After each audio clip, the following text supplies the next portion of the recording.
tracks, tracksuit, TRAKOVI. Chain smoke, chain, ooh, that's gold, G. Brain broke from the old country, but he's trying to smoke instead of smoking out homies. Train tracks, tracksuit, TRAKOVI. Chain smoke, chain, ooh, that's gold, G. Brain broke from the old country, but he's trying to smoke instead of smoking out homies. Cold, trying to smoke instead of barrels. Thanks, guys. All right. Party people in the place to be. Vandals and upcoming supervillains in AA.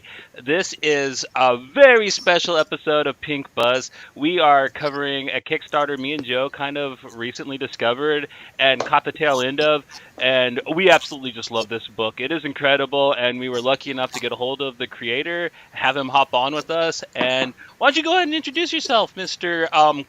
Koleric. Koleric, yes. Oh. Hi.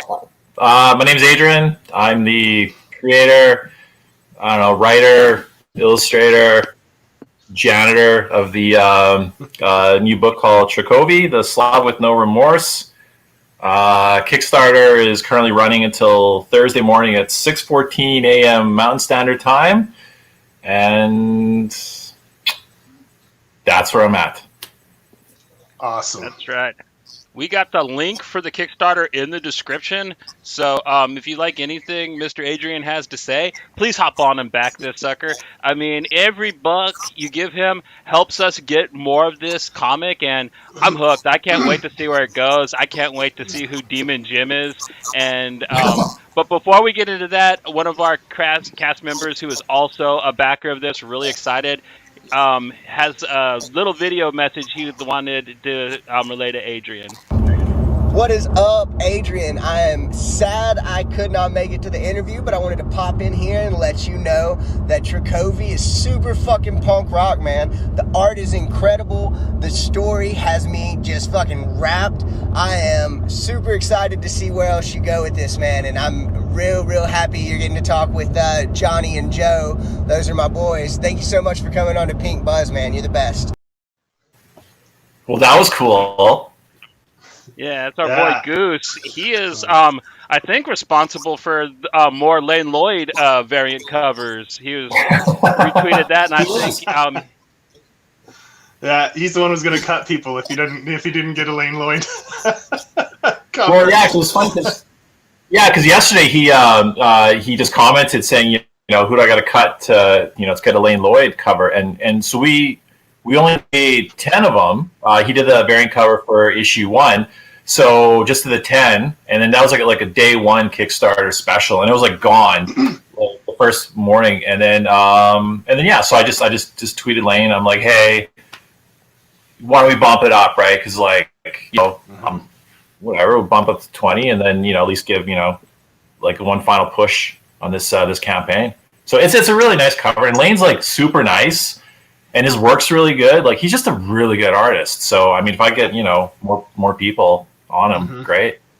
How did you we're meet huge Lane? fans of his here. So. Yeah. Like, how'd you meet him? Like, how did you hook up with him to get the variant done for your book? You know what? I just follow Lane through just on Twitter. Just kind of came across him. And then eventually I just following him. And then he did that cover for that Transformers issue last year. Okay, yeah. For IDW, right? And I just, which I thought was like fantastic. And then anyway, so as I was like putting together variant covers and rewards and that, I was trying to think like who I can hit up to maybe do like a variant cover, like who would actually return my calls. And so I tried contacting a few people, right? Like I threw some Hail Marys, right? I'm like, I'll give this guy a shot, whatever. And then Lane got back to me like ASAP, right? And then first it was supposed to be a print. Like I was just basically gonna have him do like maybe 20 prints, great. And then I thought, well, I don't know. I mean, whenever I do Kickstarter, I don't always buy a print, this is like a variant cover just kind of seemed like a better idea. And he was like more than cool with it. And then and then he did a great job. Yeah. I remember seeing that when he posted on Twitter a while back, like 2 months ago or over a month ago. And I didn't realize because I didn't see any tags for the Twitter for the Kickstarter. So I saw it And then when I went on your Kickstarter, I saw that bit. I was like, oh, I remember him posting this. I remember seeing it. And then I was like, oh, damn, it was for your Kickstarter. So I thought that was pretty cool. Yeah, no, it's perfect. It's like each cover is different. Like I got the main covers by Dave Thomas. Dave Thomas is here in Edmonton. Classic trains, oil painting, like it's just, you know, he's too high end for me, you know, so I was shocked that Dave actually returned my call. And then the variant covers, cover B's Adriean Koleric, who's also in town. He had a book come out 2 years ago called Metalhead Samurai, which is probably one of the main reasons I decided to kind of like go ahead with my book in the first place. And so Dylan knocked those two out. And then yeah, so then Lane's cover was just, you know, completely different from those two, and it just fit really well. Yeah, Dylan's variant for issue 2 is so cool with Windy just throwing the horns up. Just I love it, man. Yeah, no, that on my wall for sure. And that is a play off like so Dylan's character Metalhead Samurai. That was the actual original pose in that comic. And so actually, I don't know if you know Lesser Known Comics. So they're like a new publisher. And so Dylan did a cover for them for one of their free comic books for free comic book days. And it's Metalhead Samurai, you know, with that pose. And so I just asked Dylan, I'm like, because we always, you know, we were going to do a Wendy cover. And I'm like, well, let's just do a Metalhead Samurai homage. And he's like, great. And so here we are. I love the cover to death. Yeah. Sweet. Nice. I actually just backed their new Kickstarter. I'm getting the PDFs for all the lesser known, the new batch that they got coming out. So that's cool. They're actually doing a really good job. So I'm liking what they see. And like what I gather is like they're really, really good with artists and creators. So yeah. Might throw in with them in the future, you think? What's that? Do you think you might throw in with them in the future? I'll throw with anybody, honestly, at this point, because it's like, you know, I'm a nobody, right? So, you know, your first book. It's a damn good first book, man. Let me tell you that. Thank you. You have a soundtrack for it. You got action figures. Like you have like a really, really huge Kickstarter for your first one. I mean, it's legit. Yeah. It looks like almost like one of those pros that try to do one. Like you got all the same goodies as them, which is really impressive in my opinion.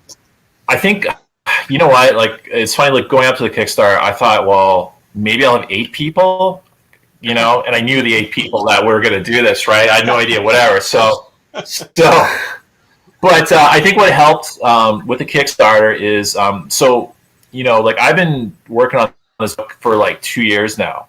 And so, basically, it's, like, from day one, from the first, like, scribble, I just kept posting on my Instagram. So if you go back in my feed over 2 years, like you'll actually see the progression of the book from like post-it notes to, you know, to like today. So it was just like a slow build up, you know, and I think people kind of like sort of like got invested in it and just, you know, came through, you know, when I asked them to. Oh, that's interesting because I was going to ask you, why now? Why did you pick now to put this book out? And you kind of touched on it a little bit, saying how when, like you said, with the metals samurai, kind of you're like, man, after you saw that you wanted to put it out, but what is it, because of COVID you had extra time, like did things shut down and it just gave you more time to work on it, or like why are you putting it out now? It just it just took that long, honestly. Okay. Like I knew like as soon as I was done, like then I would do the Kickstarter. So this is just how it worked out schedule wise. Like the book basically finished like end of August, minus like the inside covers, like all like the boring stuff. So it was all done. You know, COVID, I don't know, I guess it kind of sort of freed up time to work on the book. You know? But it's a lot of work. Like I've always wanted to do a comic, you know, like I did. You know, I did a lot of other, like, you know, like artistic projects and that, and I knew this is what I wanted to do, but I kept avoiding it, you know, and then eventually just, you know, it just worked out that way. Nice. Yeah. I love some of your old art. Yeah, your collage work is beautiful, my friend. There's some great stuff on there, man. I went and saw your website, man. There's some really awesome stuff on there. People need to go check that out because you go by Think Item.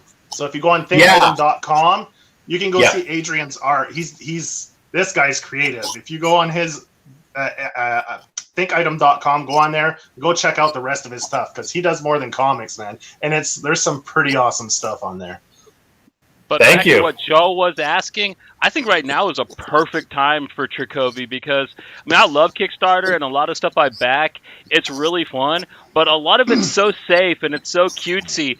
But you have your book, and it just starts out so brutal. It starts out like Takashi Miike's Dead or Alive. Like, you get the school bus getting torched, you get Misfortune blaring by SNFU, and then the rest of the book, you're laughing your ass off, but you're shocked the entire time because it is on some kind of Coen Brothers level of funny, dark, pitch black funny. You don't know what's going to happen next, but you know it's not going to be good, but you're going to laugh hard anyways. And I really appreciate that because comics are kind of missing that at the moment, in my opinion. You know what? I guess I kind of like approach this book like how I am as a reader, right? Like, you know, I collect, you know, probably like you guys, whatever. Like I got my whatever books that I go through, all that. I'm a lazy reader. If I turn a page and it's like, it like just bubbles, I'm like phased out. It's like, it's probably why like it's funny. It's like our house is divided here. Like my daughter is a DC and I'm like a Marvel independent kind of whatever. Okay. And you know, we'll be at our shop and she'll show me this DC book and I open up like, nope, can't do it. Right. I can't do it. Right. I need something quick or whatever, you know? So I approached it like, well, how would I get through this in one sitting? Right. And, you know, I just, I tried to keep my dialogue, you know, light, quick, easy, you know. Yeah, so but seeing as how you do everything, I think it's a little easier to do for the pacing. You control everything, right? You control the story, the art. So I love the pacing. I love a book that just doesn't fuck around. You know, like you said, you read it, you get from front to back quick. I love books that have a quick pace. And this one has an excellent pace. Like, I love it. Like it just makes you want more and more. As you're going, you're like, man, I want more. As soon as you're done, you want another issue. And that's the best thing I think a book can do is as soon as you close that back cover, you want to go and find something else right away. You know, like... Yeah, and that's why I'm trying to get people to... Yeah, I want people to read it, right? Like, that's like, I've been trying to hit up, like, you know, other creators, other podcasts, reviewers, and all that. I'm like, hey, I'll just like send you a couple files, read it, see what you think, right? But it's funny. It's like with this book, there's this documentary on punk rock, and they're interviewing Joe Strummer, and Joe Strummer is talking about when Ramones first came to England, and he said they came on, they played like 29 minutes. He goes, and you couldn't take a 30th minute after that, right? Just kind of came out, boom, boom, boom, boom, boom, and that was it, right? And so I kind of wanted the idea of just like a quick read, you know, we're at the end, it's gone, and you're like, what happens? Like, do I read it again? Like, did I, you know, like...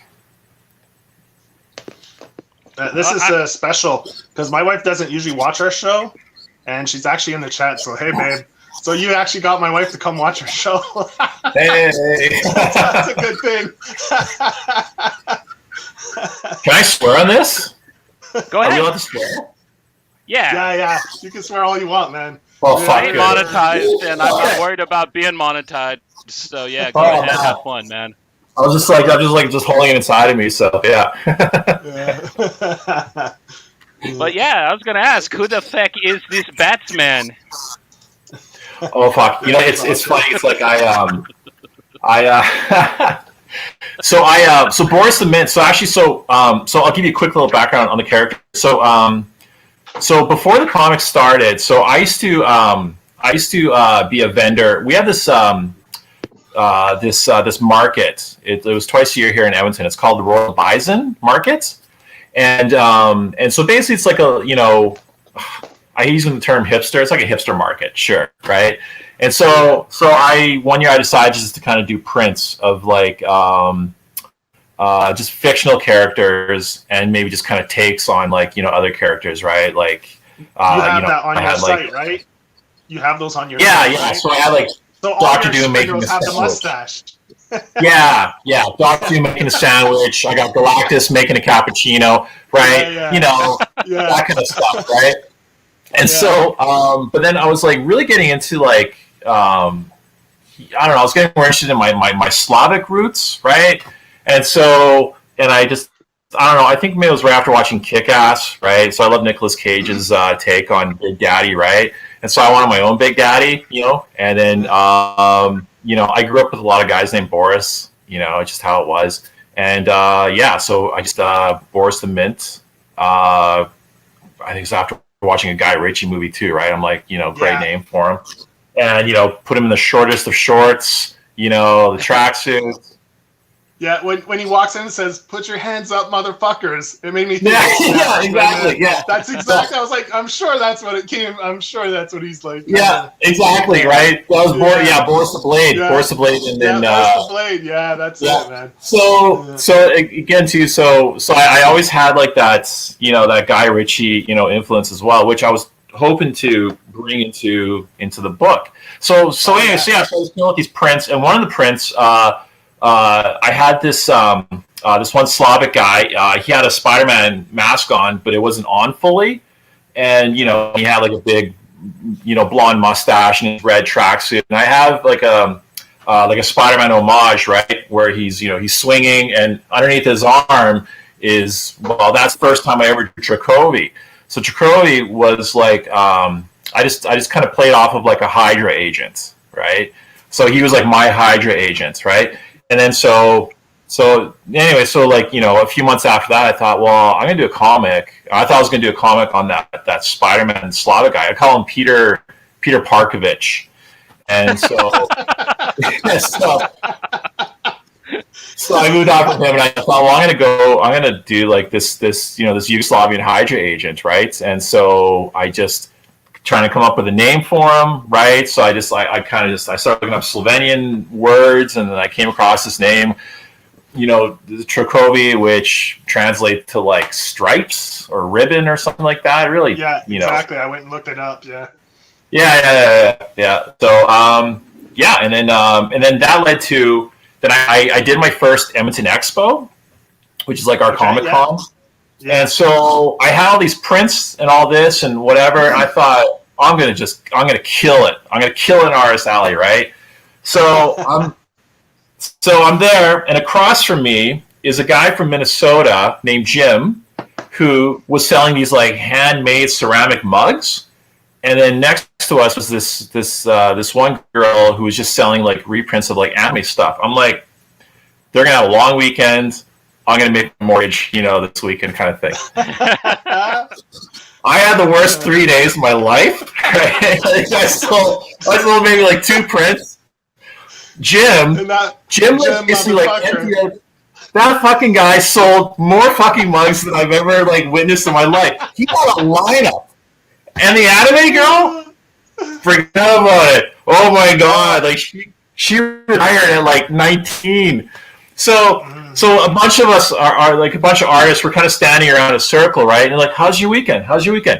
Bullshit. I made fuck all. I'm like, go look at my neighbor right now. So we look over and there's like a lineup, right? So anyway, so I had so much time in my hands that I thought, fuck it, I'm going to start writing this comic. So I started writing the comic at Expo, right at my table. And so I was talking with Jim. I'm like, you know what? I'm just going to make you like part of this comic, right? So I wrote Jim into it. So Jim's an actual person. And, and Jim was actually like, he was like actually like a minister at one point in his life, right? So that's why I kind of like did the whole priest thing as well. And then, and so, so Jim was in there. And then it was funny. It's like I had no plot for the book. So I'd walk around, like there was this one artist around the corner. I'd like kind of go up to him and he's like, so what do you got for a story? I'm like, well, so far I got guys just telling Jim to fuck off, like for like 20 pages, And he's like, yeah, okay, that's good. Run with it, right? And so anyway, so just kind of it went from there. So that expo Snowballed from was there. it was so huge, you know, and that was like my only expo, because then after that, you know, I think COVID hit like the next year, and Okay. yeah. Well, I don't feel bad, man. Anime outsells regular comics on when you go on sales. Like anime is like through the roof all the time. People love their I know. manga. They love their I know, manga. yeah. It's crazy. It's crazy. My kids too. Yeah, like my kids are like you don't have a chance in hell, right? So it's funny. I was having a conversation with them, right? You know, about anime versus North American, and out of that, I came up with like a little cameo character called Anton Animavich. And so, so if you saw like in the villain Rehab, right? You know, Anton Animavich was like, he had the anime mask and like the big beard and all that, right? So all I did was I just took Action Bronson and just put an anime mask on him. So that's all he is, right? So that's awesome. So I keep thinking I want to do like a webtoon of just him, you know, and actually do my own anime on the side, you know. Hey, it'd probably sell, man. Give it a go. You have nothing to lose. Who knows? I don't know. Honestly, like, I've never been like a manga anime guy, you know, so it'd just be like, you know, like that line from High Fidelity, you know, like that guy who shaves his head and said he's always been punk. Like that would just basically be me, you know. So I don't want to try. Yeah. You can do like your own take though, like make it yours, like the way, you know. So yeah. Anyway. Yeah. Speaking of going to the expo, that's what I was wondering. Now that the borders are going to be opening back up in November, do you plan on doing any conventions coming up in any near future? I want to. I want to. I think I'm going to feel more confident once this Kickstarter is over. Once I order the books, I need something in my hands, and I need to make sure it looks good. Right? It's like waiting for the stuff to come in is so stressful, right? So as soon as I know, then I'm going to like decide where I want to go, and then start applying, you know, as much as I can. Definitely in Canada. I don't know about the States yet. I'm not sure about the travel, but.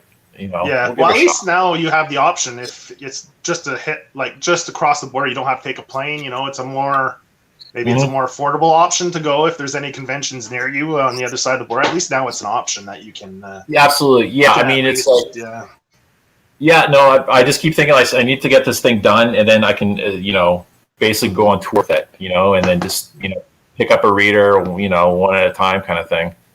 Yeah. Well, me and Joe were talking, and you're going to have your hands cut out checking those proofs, because all the neat little details you added, like the smudges and the coffee rings and stuff like that, like that's going to be kind of fun to make sure the printers get right. But another thing we were laughing about is it's going to be hell for when the hipsters try to get their books graded. Is that an actual water stain, or is it there on purpose? I was like, fuck you, TGC, man. You know what's funny? A few years ago, do you guys know an artist out of New York named Sucklord? I actually don't know him, but he sounds like somebody I'd be into. Okay, so Sucklord, so his whole thing, like, you know, he has this like his whole mantra, he has this like Boba Fett mask on, and he's basically like a pimp villain, right? So what he does is he makes like vinyl bootleg figures. So he's out in New York, right? Anyway, so he got hooked up with Topps, like trading cards, and so they had asked him to get a bunch of artists together to do hand-drawn, die-cut Star Wars cards. It's like official Star Wars products, right? So, I've heard of this guy. Yeah. Okay. So I got on his list there for this one series. So he sent me like a whole like bunch of like blank die cards. And so all my stuff is like all my hand-drawn stuff is all ripped, taped, you know, coffee stain splattered, beer kind of thing, right? So I digitally just did a print off of like C-3PO in a tuxedo kind of thing, right? So then I just gel transferred onto it, and I started like tearing off the edges and stuff like that, and folding it and whatever. And these things look like absolute shit by the time they kind of left, right? And I'm pretty sure that there must have been complaints, right? Because these look like they were in someone's back pocket, you know, for like a year kind of thing. A couple of guys were like, they wrote me, they're like, this is really cool, you know, I really appreciate the authenticity. And a couple of guys were like, fucker. You know, because they can't do it. They can't prove it, right? Like, yeah, exactly. Right now, the craze is like having those VHS style covers, and I love those. They have the fake sticker on it, like special, and like I love that stuff, man. It's just it's fun. Yeah, I love that stuff. And like every page, you have a little touch of something like that, like someone just scribbled on the corner, or like coffee stains, or like water splatter. Like it just adds so much texture and character to the book. It's awesome. Well, thanks. I mean, It was screams punk rock. I mean, your book is supposed to be a punk rock homage, is how I see it. It's supposed to be like a fist in the air, you know, yelling in somebody's face, punk rock comic. And you look at the thing and it lives it. You know what I mean? It's not just like, oh, I am punk, but I made a comic. Like, no, this thing is 100%. It's like a Rancid album. You know what I mean? It is punk rock to the bone. Well, I grew up like I'm old enough to like junior high in the 80s, right, and high school early 90s and that, and it's like my art influences were always like gig posters, right? Like I was like an SNFU fan, since I was like in grade 7, and just the shitty photocopy collage, gig posters and that, like that excited me. And I just always like everything I do, like everything I did, like, all my digital stuff, right, was always just like, in and outs. Like it was just like get it up to date kind of thing. And, when I started doing, when I got back into drawing again, like 4 or 5 years ago, I was just trying to find like my rhythm, and it was just, I wanted, I couldn't do anything clean, so I thought I'll just muck it up and just, get the tape going, the copy and all that. And then when the comics started hitting, the idea of it, I was like really trying to wonder how I'm going to draw this thing, because I knew I was going to do it digitally. There's no fucking way I was going to do it by hand, right? So, and then I was like kind of like conversing with people on my, my Instagram and that, like, well, how do you think I should do this? And they're like, we should try to duplicate the hand-drawn stuff prior to. And so that was the biggest challenge, is like marrying over from like a hand-drawn feel to like a digital feel, I guess, because I'm not trained in digital. It's just, I YouTubed a lot of stuff, and I asked a lot of questions in that, and then came across like a coffee stain brush. I'm like, yeah, and took a shot. Yeah. Hey, it turned out amazing, man. Like I can't. Yeah, I'm happy. I'm actually happy with it. So yeah. Well, it's beautiful. Looks like Jim Mahfood art, to tell you the truth. Which you, in the indie world, that's a hell of a compliment. So hell yeah. Yeah, no, it's good, and the lettering too. Fucking that scared the shit out of me. Like I was like, because I don't know how many times I've come across so many like well drawn like books and whatever, and it's like the letter just comes and just fucks it all up, right? Yeah, just it doesn't match. Yeah. Oh Jesus! Doesn't match the style of the book. Big challenge, right? So first I was actually just gonna like handwrite everything, but it's like, yeah. So just so basically I just went industry standard font, and then afterwards just kind of just wrote on top of it to give it a little bit more of a feel to marry up with the with the artwork. Yeah, that was awesome, man. The lettering was great too. Like, I mean, it was like harmonious. Everything fit together perfectly. Like nothing stood out like it didn't belong on the page, and that's why I was like, after reading those 2 issues, I was like, fuck, this is so polished. It looks like you've been making comics for years. Like you say, sometimes you'll get. I'm not trying to be mean to people or disparaging or anything, but sometimes, you'll get someone who makes their first comic, and like you say, there's always that one little thing that stands out that doesn't quite feel right. But yours is so polished, like every element of it fits perfectly together, and it's great. Like I was blown away. Like when I found out it was your first book, I was like, wow. Yeah. This is incredible. It's all out of fear. It's all out of fear. All out of fear. It's all out of fear. Seriously, I wanted to make sure it was like, but that seems like, because it's like, because it's just one person doing like the whole production, right? Like, you know, from like the, you know, the line work to the flat colors to the shading and to the, that's just what you get, right? I mean, eventually I'll probably, you know, hopefully I'll one day be able to collaborate with other people, and, you know, we'll see how that goes. But you don't know how these things gonna, you know, you don't know how it's gonna go, right? So. Well, I mean, it seems to be going well because I checked earlier today, and I think you're up to almost 400% funded on your Kickstarter. So, I mean, we're not the only ones who've been loving this book from the percentages. Yeah. Honestly, every day I just say "fuck me." Like, you know, it's good. It's good. I'm really happy, right? But like I said, I just want to get more people reading it, you know, and then and just kind of hearing what other people say about it, you know, because I know some going to hate it, but, you know, that's fine. You know, I like to know why they'll hate it, and then other people will dig it, and I want to know why they dig it. So I don't see how anybody could hate this book, but then again, there's a lot of sensitive people out there, and I don't know. I don't think this book will rub too many people the wrong way, because even though it is a little mean-spirited, it's so much damn fun with it. I don't think that if anybody gets offended by it, they need to calm down, in my opinion. Yeah, like mean-spirited. Are you talking like the dialogue between TRAKOVI and Boris? That and the school bus. There's quite a few things that are a little mean-spirited, but yeah. The dead kids. Yeah. Yeah. Actually, you know what? So the school bus was a bit of a nod to the Sweet Hereafter. I don't know if you remember the movie from like the mid-90s, I think. Sarah Pauli's in it. With Sarah Pauli, yeah. It starts off with a school bus crash, right?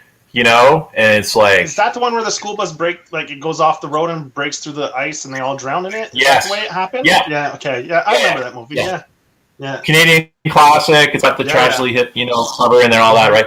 So it's a bit of a nod to that as well, right? Because I mean, what better way to start off, you know, a story than, you know, a burning school bus. Yeah. A tragedy, right? Just get right into it, you know. And then following it up with the very ironic, very snarky SNFU song, all about how, yeah, you act like you care so much, but do you really? No, you don't. Which I loved. I'm like, you picked that song to follow that scene up with. That is so amazing, dude. No, this guy gets it. You know, it's funny. So about 5 minutes till something else comes out, then they completely forget about it. Well, you know, it's funny. Originally, I was actually going to use Rush's "Closer to the Heart" as the song playing, you know, during the whole explosion thing, right? But I'm like, well, I'll probably get in trouble, right? You know, because it's Rush, right? You know, because like on the cassette, the panel where, you know, where it says SNFU, originally it was Rush drawn on it, and so anyway, I thought, well, you know what, I probably got to, you know.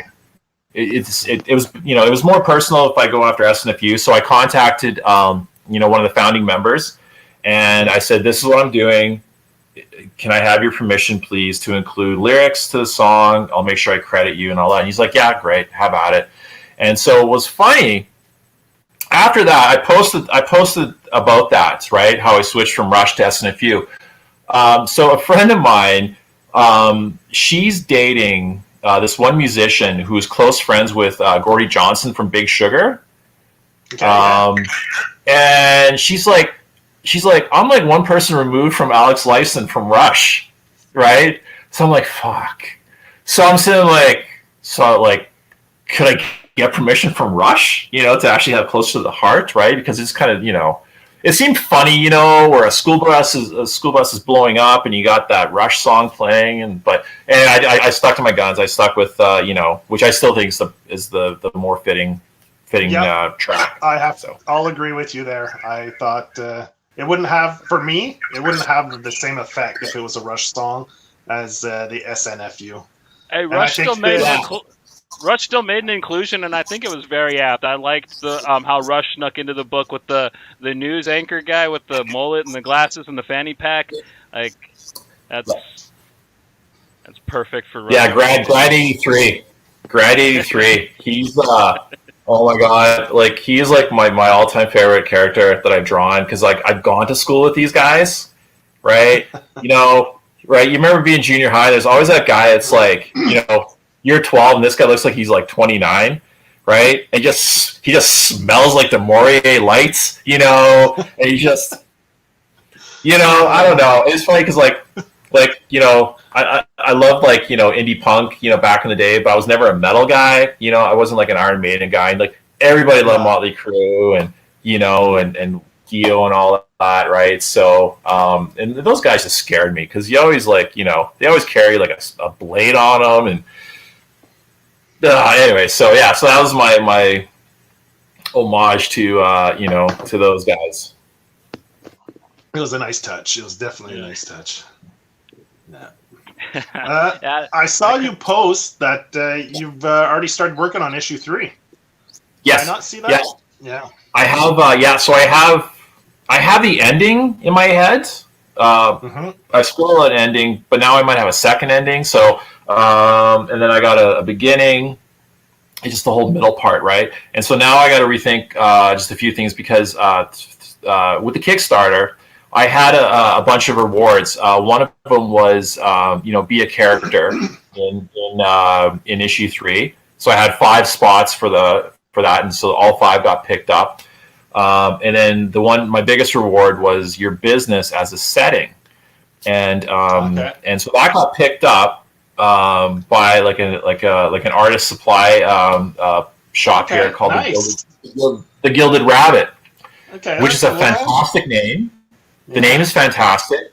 The logo is fantastic. So I've integrated a bit of it into the end of issue 2, and so I'm going to build up this whole thing like, who is the Gilded Rabbit? So apart from it being a setting, there's going to be this menacing something character, right? You know, like my Thanos or whatever, you know, the Gilded Rabbit.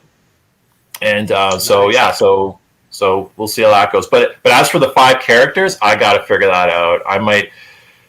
I keep thinking of putting all 5 in a car and just crashing it, you know, and, you know, whatever, just a big fire or whatever. But I'm gonna try to do him justice. I want to, you know, make sure that know that. So you're gonna probably do a second Kickstarter for the next issue 3 and 4 or whatever. You're gonna keep going with the Kickstarters, obviously. I think so. You know what? Because it's like, you know, because like I'm not paying other artists. You know, I'm not paying anybody else, really. It's just me. I'm just really kind of trying to cover, you know, printing, really, and shipping. And plus, too, like, I find Kickstarter is great because it just it helps introduce yourself to new people and, you know, a new fan base, right? So I'll probably stick with it. And then, you know, the goal is just to do 1 issue for the next Kickstarter. Issue 3? But, perfect. Yeah, but issue 1 and 2... Yeah, but issue 1 and 2, when I first started, my issue 1 and 2 were actually done as one big issue. I was going to do like this whole supersize debut issue, right, kind of thing, you know. But then it just kind of had a natural break, and I thought, well, fuck, I can split this into 2. So I'm hoping with issue 3, I could just do just one standalone issue. But who knows, right? If I get going, it just might end up being like I'll just do a double.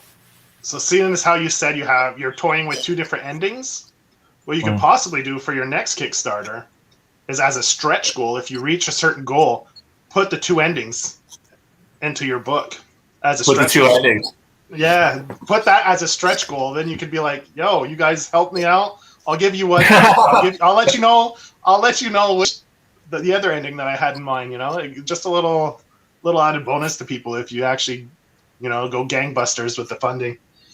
I'm so, you know, it's funny. I'm so excited for both endings, right? So I don't know. It's like, I'm not sure. I don't know. One of them I had I had like this one ending, honest to God, like right when I first started issue 1, I'm like, this is going to end this way.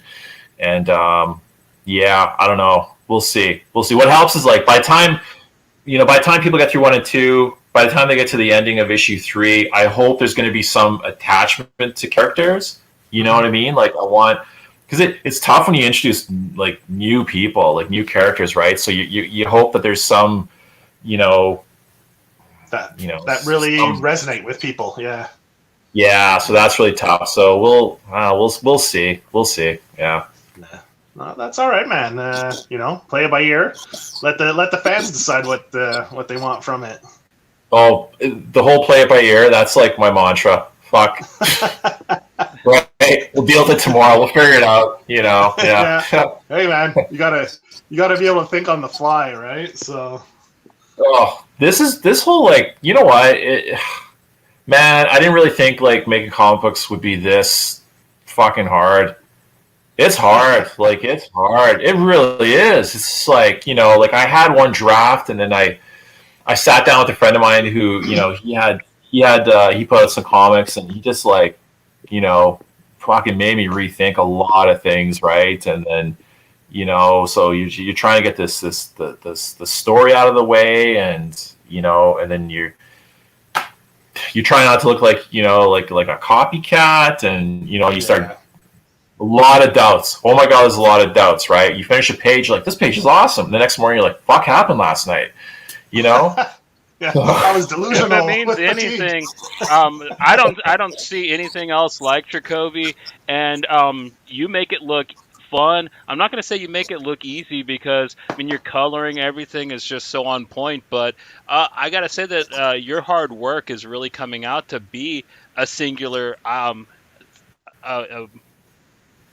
product. You know what I mean? I can't think of another book I've read that's like this. Yeah, you can draw parallels to Kick-Ass because of the way his suit looks, but aside from that, the closest thing I could say is maybe some Napoleon Dynamite hints here and there, and with a couple of the characters, but all in all, like the actual narrative and the way it flows and the way it's gone so far, I haven't read a comic like it before, and you make it look so good. So all I can say is I'm happy you're sticking with it. Even though it's hard. No, you know what? Listen, I'll do the whole. Oh, it's hard. It's like But honestly, like I really love being at this point where I actually like fuck. I got these books now. And I'm like. This is I'm so excited to get going on the next one, and then I got like another book apart from this with a couple other guys who were kind of put together. So it's just like I remember this one major writer on Twitter. I can't remember his name now. He kind of sort of had advice to like indie guys, people starting out, saying do 2 books, see how you feel after. You'll just know afterwards if like this is it, you don't want to do it again, or you just get absolutely obsessed with it. And I find I'm just like, I want to get going. You know what I mean? Like I got like notes, and I want to try so many different things, and just it really does like seep into your pores, right? It's been 2 years, right? And normally like I go 2 years on projects and I'm done with it. So technically I should be done with it. Yeah. So but I'm ready to go. Per chance, like you say, Kickstarter is a grind. You got to hustle. You got to get the word out. You got to sell it, right? So Johnny and I were talking before, and what if a publisher comes to you and wants to pick up your book? How would you feel about that? It would free you up to just concentrate on your book without trying to sell it nonstop with the Kickstarter. Like, is that something you'd be interested in?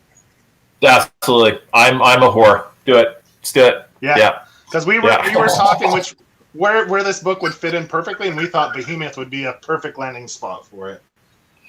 Yeah, I like Behemoth a lot. It's funny. It's like Behemoth's funny. It's like I was reading. What's your last issue? You Promised Me Darkness. I think that was the last series, because they also had that one. A Girl Walks Home Alone at Night. Yeah, they did that one from the movie. Yeah, based off where. But and I love that too. And but it's funny. I was reading this last one, and I'm like, it's funny with that book. At the end, I'm like, what the fuck did I just read? And I get 3 issues. I'm like, what am I reading? That is the most bizarre series. But I love their aesthetic. I love everything about Behemoth. It's just their whole minimal, vibe. Like they're a very stylized publisher. Yeah. Yeah, they have some good books, man. Like I've read like Cinnamon, which was pretty cool by what's her name? Douglas. I can't remember her first name, but she's a cartoonist too. She does everything from A to Z, and that's a pretty cool book. And I think like they definitely have their books all have like this indie vibe to them. That's just like a lot of energy. You know, it's not like cookie cutter looking. It's like all original. It looks like each book they have doesn't look like the next. You know, like I don't want to diss on Marvel, but you know, Marvel books are lined up. They look like Marvel books. But Behemoth, each books look like their own thing. They all look original. They, you know, which is nice. You know, like it doesn't feel cookie cutter. It doesn't feel like too polished or under. Like it's just got that right amount of grit to them. And they put out like I love the cardstock covers, man. Like a lot of their books have that cardstock covers, and I'm a cardstock cover whore. I love it. Yeah. Well, Michael Fife is doing that, right? With Copra right now. Like the last few issues of Copra have just been like, you know, like just this heavy cardstock cover and like really nice.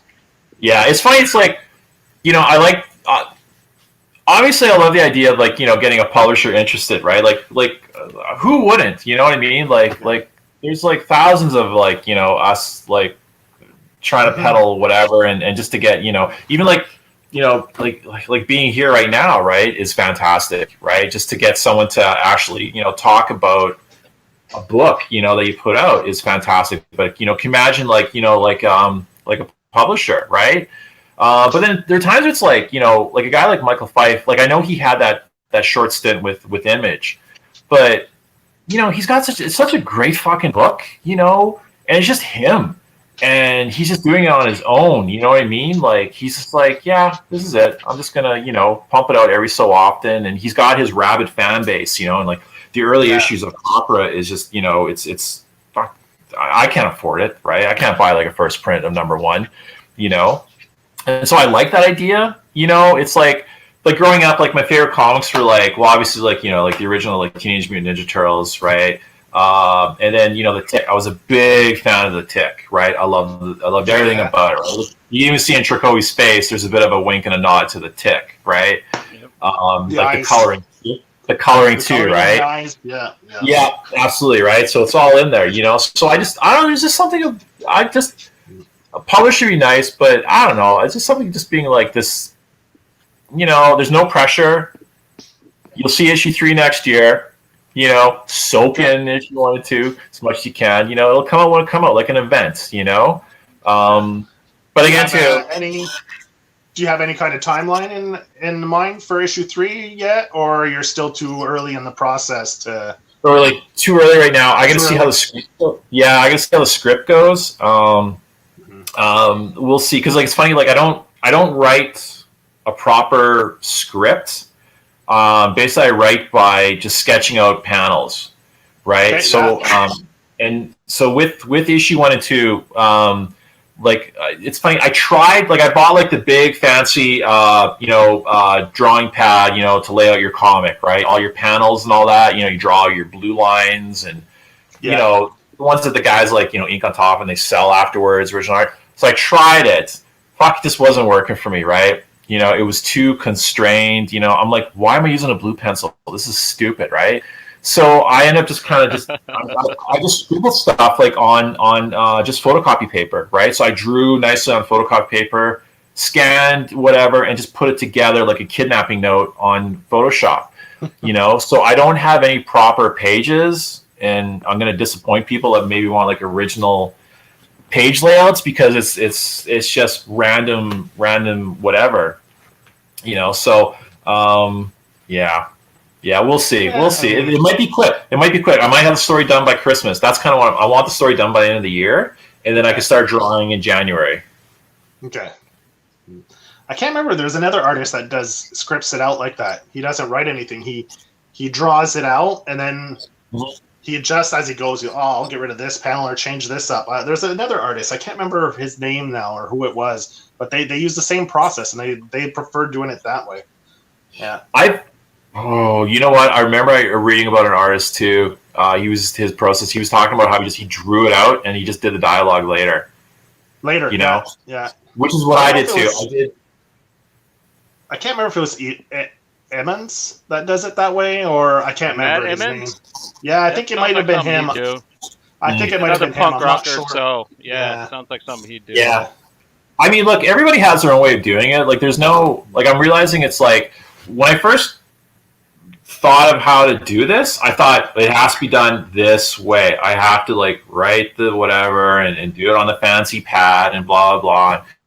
And then, you know, which makes it harder. But as soon as you kind of realize, it's like, well, do what makes it comfortable for you, right?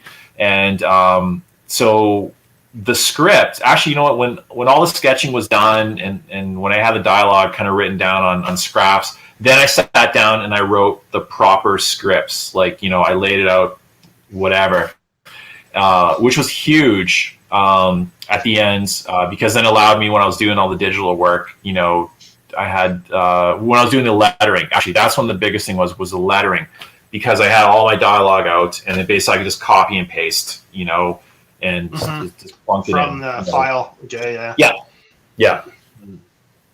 Nice. Hey, Awesome. looking at the book, to tell you the truth, I can't tell you didn't draw traditionally and just do the colors digitally, to tell you the truth. I mean, it looks like a legit comic, so... Listen, I'm telling you, like, my line work, like, is fucking horrible. Like, it's so nasty. It's like I always come across these posts, you know, where people are like, you know, they're admiring, like, you know, like the pros, right? They're like, his ink work is just outstanding. It's stellar and all this. I'm like, holy fuck. Wait till you get wait till you see what I got, right? You know, it's so bad. It's just like it's like just, on Batman. Wait till you get a load of me. I'm not going to be teaching any classes anytime soon. You know what I mean? Like, you know, it's this whole good, you know, cheap fabric dim lighting approach to comics. Like, that'd be a fun experiment, though. No, just give it. Just I'd come in, just do one class, and just reactions. You know. I think, you know what? I probably walk away leaving everybody more confident in their own skills, right? You know, because they're like, they're going to be like, well, this fucking asshole can, you know, pull this off. I'll be fine. You know, the inspirational speaker, right? Oh my god! It's like, you know what's funny? It's like the one thing, like, you know, that I take away from Twitter a lot, you know, with following the community and all that. The amount of people that are like looking for work is so fucking incredibly talented. Like, these people are like, I'm like, why is like, you know, and it's crazy, man. Like the you see the final product. You don't know how much time it took them to make that final product, though, because you know, you got to pump shit out. You know, you can't just take 5 years to make something. You know, like some of the stuff you see, like you say, is beautiful. Like you say, I'm dumbfounded. But how long did it actually take them to make that final product? That's I think that's where a lot of the problems come in. Well, the thing, like Adrian was saying, though, I follow a lot of artists too that just blow me away. But the thing is they all seem to be waiting for a writer to come and give them a story, and then they're looking to get paid before they draw it. And it's like, just make a comic book, and then like that work will come to you. To you, yeah. That's how I think about it, you know. Yeah, no, you know, I find for me, it's like starting the book and all that. I really have honestly no interest in trying to, like, you know, entice a publisher to, you know, call me or whatever. I did it because I want to do it, right? Like, I'm fine where it is. You know, like I said, you know, following a guy like Michael Fife, like, I just wanted to do it, right? You know, it's just something I mean, again, too, if somebody calls, great. You know, I'll take that call and we'll figure it out.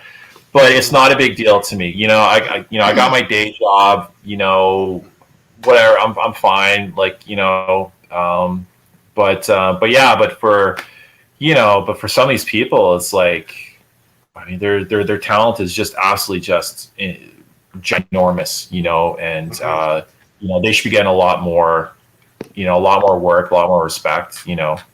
Yeah. But, I mean, what it comes down to, too, is concept, man. Like, a lot of people have talent, but they just don't have that. Technically, they're good, but creatively in their minds, it's probably not there. Like, your book came out after reading the 2 issues. I was blown away. I was like, this hit home with me. The humor landed with me. The style. Like your process, like I think a lot of people just don't have that process to be able to put something out. Like Johnny was saying, they're waiting for someone else to tell them what to do, to give them direction. Like people like you, like cartoonists, you're doing everything. So that's coming straight from you, from your mind to the paper. And if you don't have that creative process, you can't put that out, which is a gift that you have that maybe a lot of these other people that you think are more talented than you don't have. So you have that edge over them every day of the week. And you'll work longer than they ever will because you created something. You're not just translating someone else's idea. You know, it's your own. Thank you. Yeah. No, thanks. Yeah, no,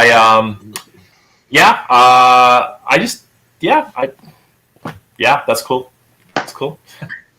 Well, you've got some neat people to work with too. The hip hop artist that does your theme song. How did you get connected with him? Because that thing just slaps. I mean, that should be all over TikTok and airwaves. I mean, so he's an MC out of Lethbridge, Alberta, which is due south, like about 5.5 hours from here. So Dubious, I actually I met him about maybe about 7 years ago.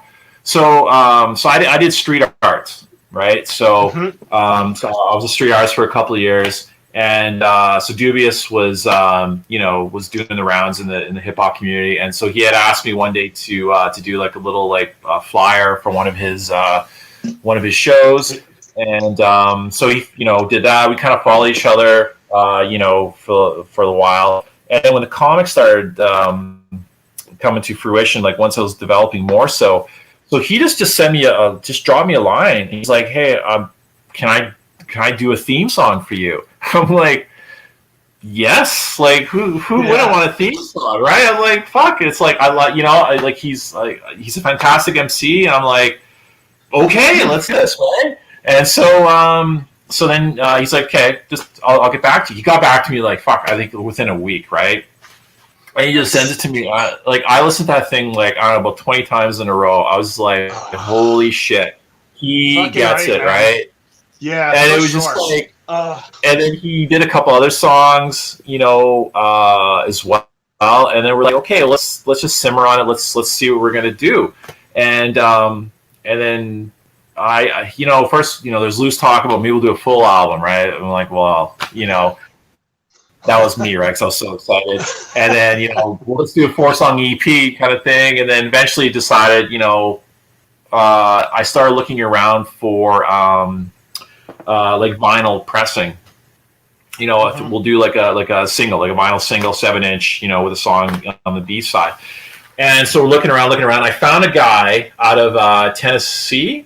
Yeah, Tennessee or Mississippi. Oh shit, I gotta figure this out. I think it was Tennessee. Anyway, so he does lathe cutting vinyl, which is another form of vinyl production. It's a little bit, it's a less expensive way than traditional pressing.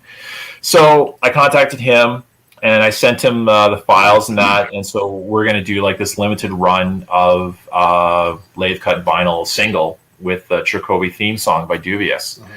So, but I keep telling everybody, February is the projected date that I'm going to be shipping this out, because the guy out of Tennessee, he takes a while to get back to you, right? So I would send him the stuff, and then I'd follow up after 2 weeks. I'm like, hey, reply, kind of thing. Then I get a reply a week later, and so this is the one thing that's kind of giving me a little bit of gray hairs right now. I know it's going to happen. The vinyl's going to come out. Even the vinyl packaging too, right? I sent that out a few weeks ago, and it's the same thing too. And I'm learning and talking to people that getting vinyl made is a bit of a grind. The timeline, the turnaround time is really shitty. So if you order the vinyl, it's coming. It's coming. So February. Yeah, after hearing that theme song, I was like, I'm gonna have to get that vinyl now. Oh my god! No, and I backed it. So, but yeah, I did that little a little bootleg shitty video for it. Yeah, it was pretty good, man. I liked it. It was good, man. Well, it's funny because like I was on, I was just kind of like just streaming, I was on Amazon, just like Amazon's funny because it's got like just the goofiest movies, you know what I mean? Like just like movies that I totally forgot about, right? Even like, they even have like old, like, they had I found Revenge of the Ninja on Amazon Prime. Like, holy shit, Revenge of the Ninja, right? Anyway, so I came across this movie. It's a John Malkovich movie. I think it's called The Gangster or something.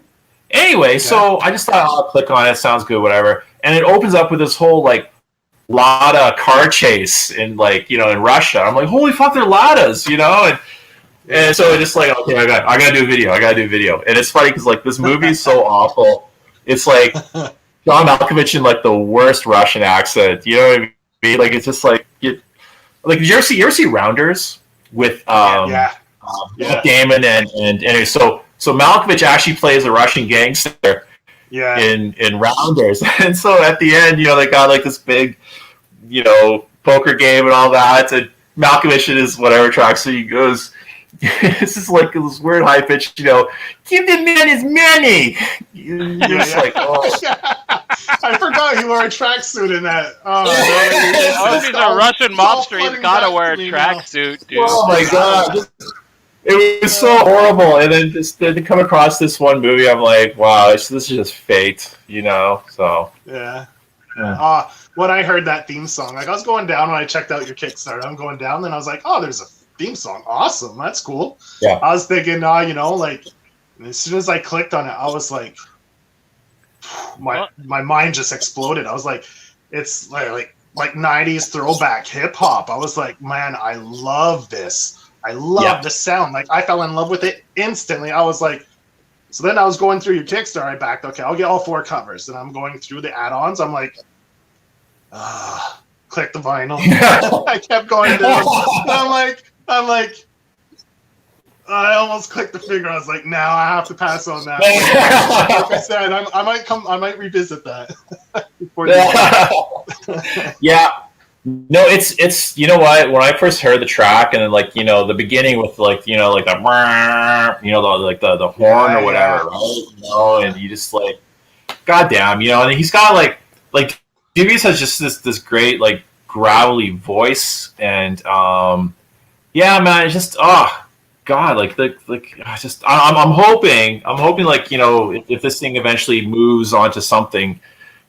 Something tangible that like people will get onto him, because he's just that good, and he works like a demon. He does he actually does a show I think for the college station down in Lethbridge. Okay. So I was just thinking, I saw in other comics they have QR codes where you can download the music. I don't know if it's too late where you can put a QR code where people can scan it who back the books and get that song as an MP3 or something. Yeah, I'm debating what to do with that. Like with the whole, it's like I don't, I don't have like a proper 3 press comics website. Yeah. Do I even think that one? Or I say, fuck it, Google me and find me on your own. Right? The cool thing about this though is I've gotten music with some of my Kickstarters before, but usually it's like some techno. Like this is actually like an original recorded piece of music. That's I mean it slaps too. Yeah. And yes, Todd, it is the song we let in with. It's we were lucky enough to Adrian let us use it for the show, and man, I'm really happy he did too. I was so happy when intro you said, so I was beautiful. so happy. And you're like, yeah, man, go ahead, use it. I was like, fuck yeah.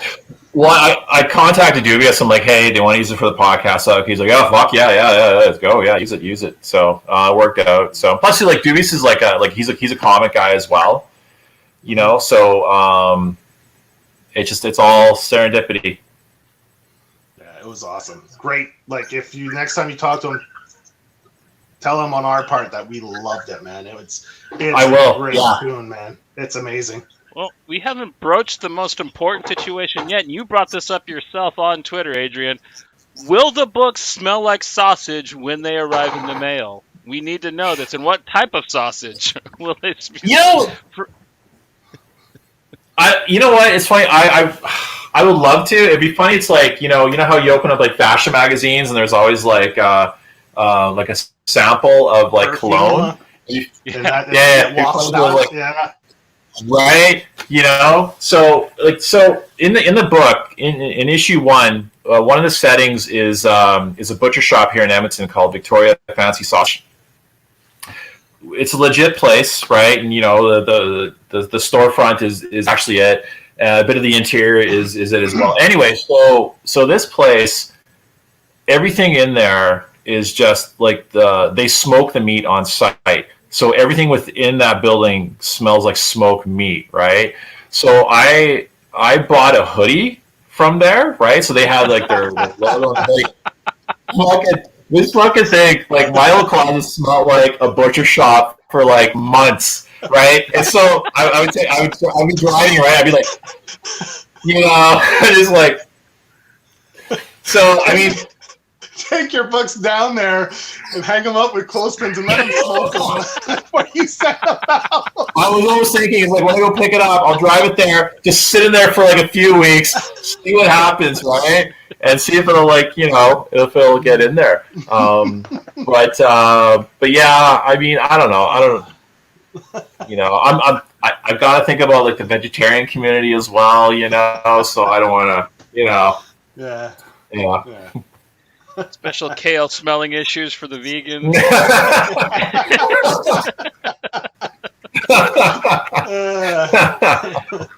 Got the low cal edition and the full calorie edition. Yeah, a couple of cilantro leaves in there. Yeah.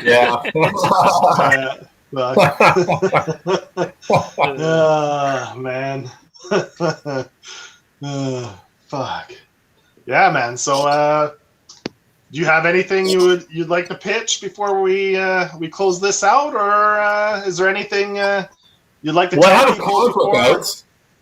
Yeah, obviously the TRAKOVI. Yeah, man. Yeah. I need to pitch. I don't know. You know, or something you want to talk about that we didn't touch on. Well, how about if they make a film about it? How do you feel about John Malkovich playing TRAKOVI? You know what? You know what's funny? I never thought of it until really. I honestly, I think it's the most natural thing, really. So you know, if I can get this to John Malkovich's agents and you know, see what comes about, you know. But seriously, when I was reading this, it's funny you mentioned that, Johnny, because what went through my mind is I was like, I could see Adult Swim picking this up and doing an animated series on this. It would fit perfectly on Adult Swim.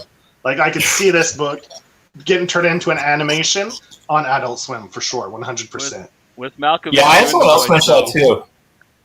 Yeah, it's funny. I always joke about, you know, I always make these jokes like, well, when it becomes a Netflix show, blah, blah, blah. But fuck, man, I want a Netflix show. Why not, right? Let's just, you know, yeah, it's like I put in pretty. They've been really solid with their animations that have come out, actually.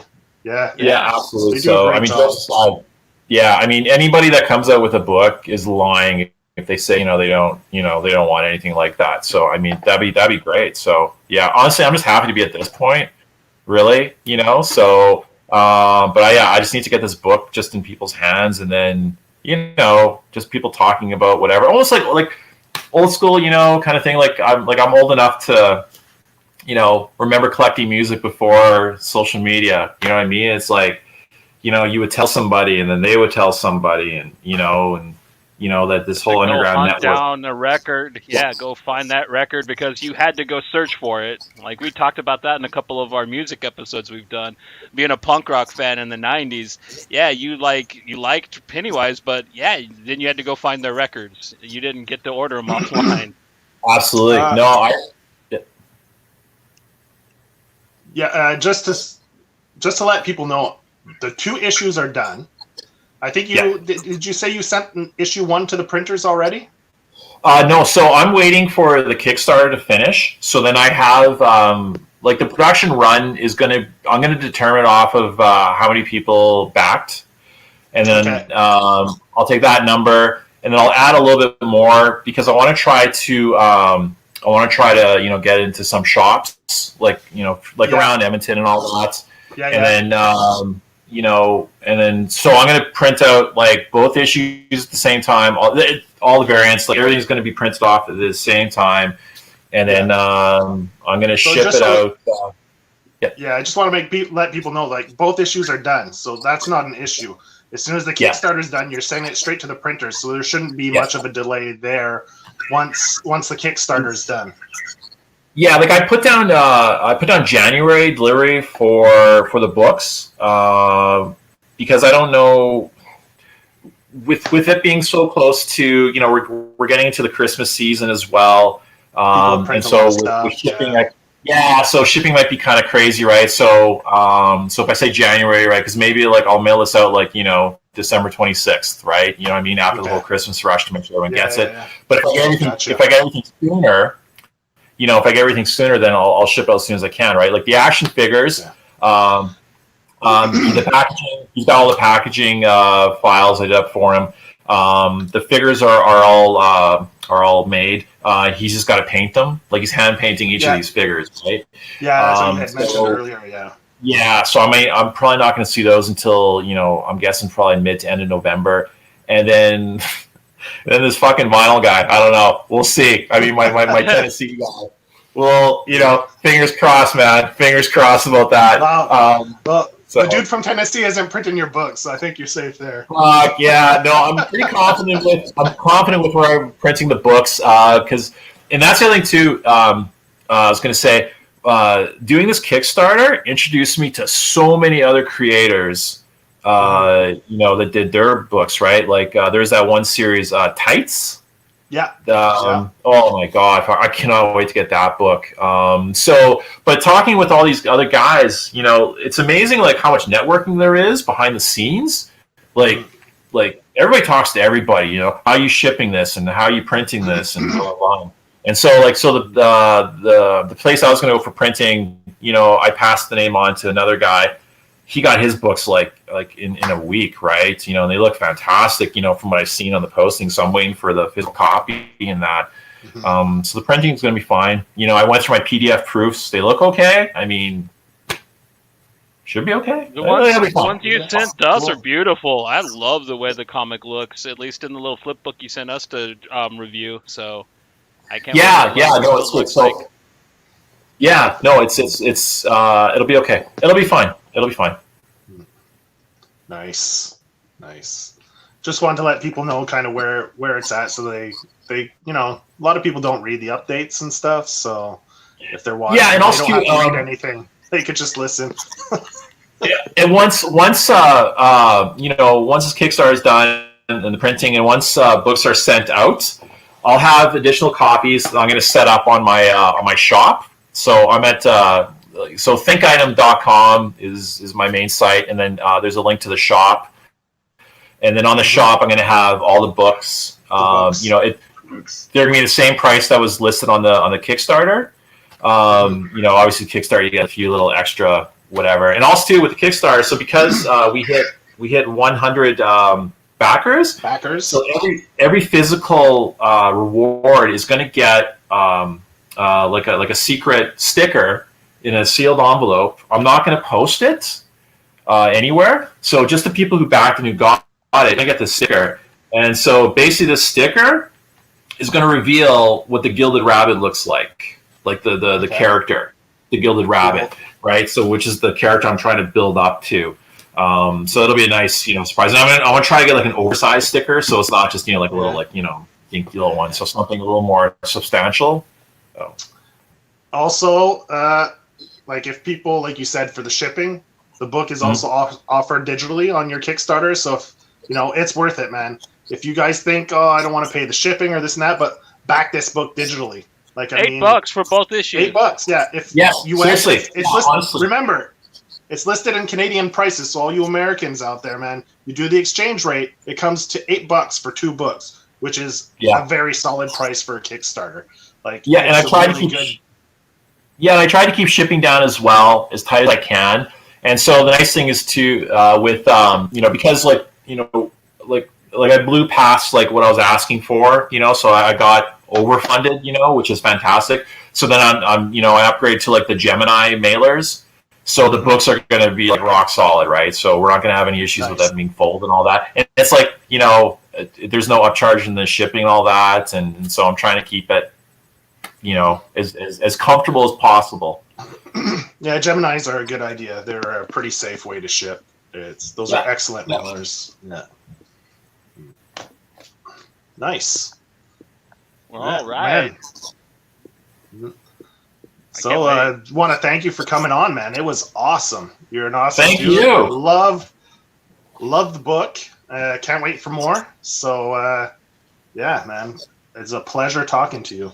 No, it's a pleasure being here, and like I said, like this is just to have somebody actually talk about this thing is crazy. And then like the review that you guys gave issue 1, you know, that's like, yeah, that was like, yeah, that totally took me by surprise. Yeah. So thank you. Well, yeah, well, we didn't want to do both issues, so we wanted to leave a little something for the fans when they finally get a hold of issue 2, because, oh man, that's when it really picks up in my opinion, and they're in for a treat once Wendy jumps on the car. I mean, shit just gets wild. So Yeah, issue 2 is my favorite, because I think there's a progression. Like I saw, there's a progression with the artwork as well from the beginning of issue 1 to end of issue 2, and so yeah, I won't say much. Right? There's a few things I like to, you know, just with TRAKOVI's lack of dialogue in issue 2. There's a reason for that, and you know, anyway, so yeah, we'll talk about it later, another time.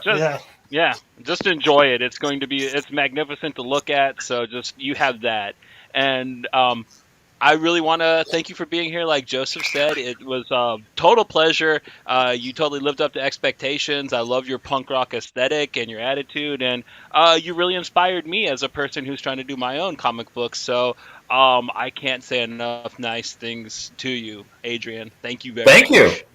Thank you. You guys are the best. Yeah, appreciate it. Right on. This was a very special episode of Pink Buzz. It ended up being better than I thought it would be. I thought it was going to be good, but oh man, this is an award winner in my opinion. Thank you for anybody who is here with us. Next week we have some more horror stuff lined up. Me and Joe are putting together. We also are going to have an episode with our girl Tara. She is going to be popping on with us soon. Not sure if it'll be next week or not. But until next time, this is Pink Buzz, a product of graphic vandalism. That means don't stop reading, don't stop supporting awesome movies, and don't stop listening to rad punk rock and really good hip hop. All right, take it easy, y'all.